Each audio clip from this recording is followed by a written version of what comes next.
guys, this is Rocky here from Clarity Coach. I just wanted to jump online and shoot this quick video for you guys because there's a question that's been coming in quite often this week, and I thought it might serve a lot of you as well to just hear the answer. The question centers around communication. And what I've been getting in this week is couples messaging me and just couples that are already working with me. They've been asking me, Rocky, what do we do in communication when the most of our time that we communicate is all about conflict and fighting and anger and bitter and resentment? How do we even improve? How do we get out of that funk, or how do we get unstuck from that groove or pattern of how we communicate, and how can we improve it? Is there even an answer or solution that would be easy that we can apply right away to improve our communication? Well, this is a great question. And the answer is yes, there is. And the answer actually is in thank yous. It's in appreciation. Now, let me just give you a little bit of context to that.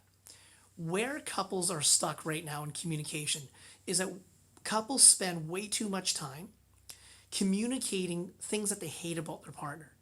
So in other words, what typically comes out is a lot of energy and a lot of time communicated where we're telling our partner things that we hate about them, things that we're angry about them for, things that we blame them for, things that we still hold resentment towards them for, especially things that we are still bitter about. That is always the stuff that comes out first, it seems like. And for most couples, that would be true. We spend the majority of our time really communicating energy and time into just the negative stuff. Well, the opposite is just as true. But here's the problem. We've taken really simple virtues like being thankful. In other words, being appreciative of things that people would do for us or say to us, and just reciprocating with a simple thank you.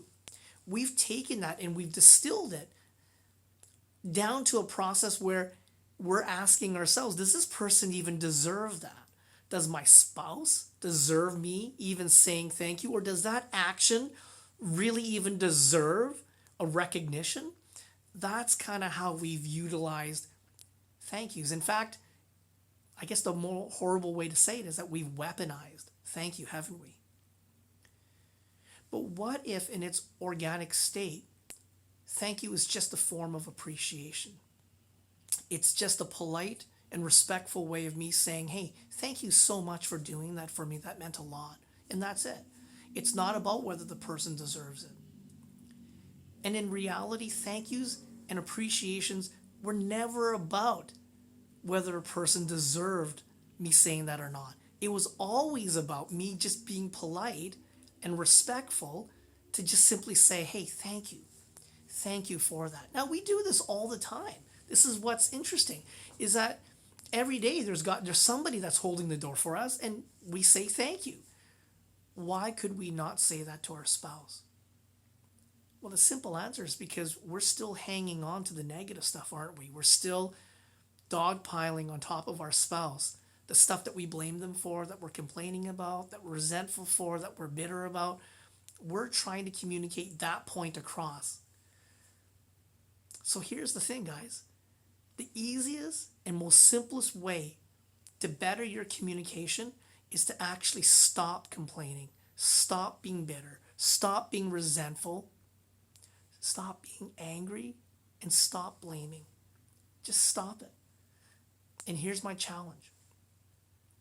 I challenge you, if this really resonates with you, I challenge you to do a 31 days of thank yous.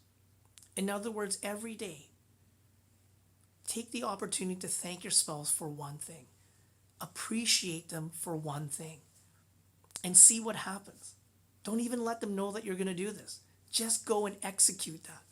31 days of thank yous or an appreciation.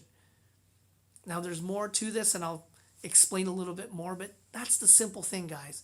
It is time for us to really utilize thank you and appreciation as a weapon of love, not as a weaponized tool to actually destroy or rob somebody of love and connection that they might need in that moment.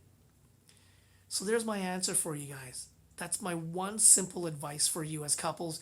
If you are stuck in a pattern of arguments and bitterness and resentment and anger and blame, listen to your thoughts. Are you stuck there because you still feel like your partner deserves all of that?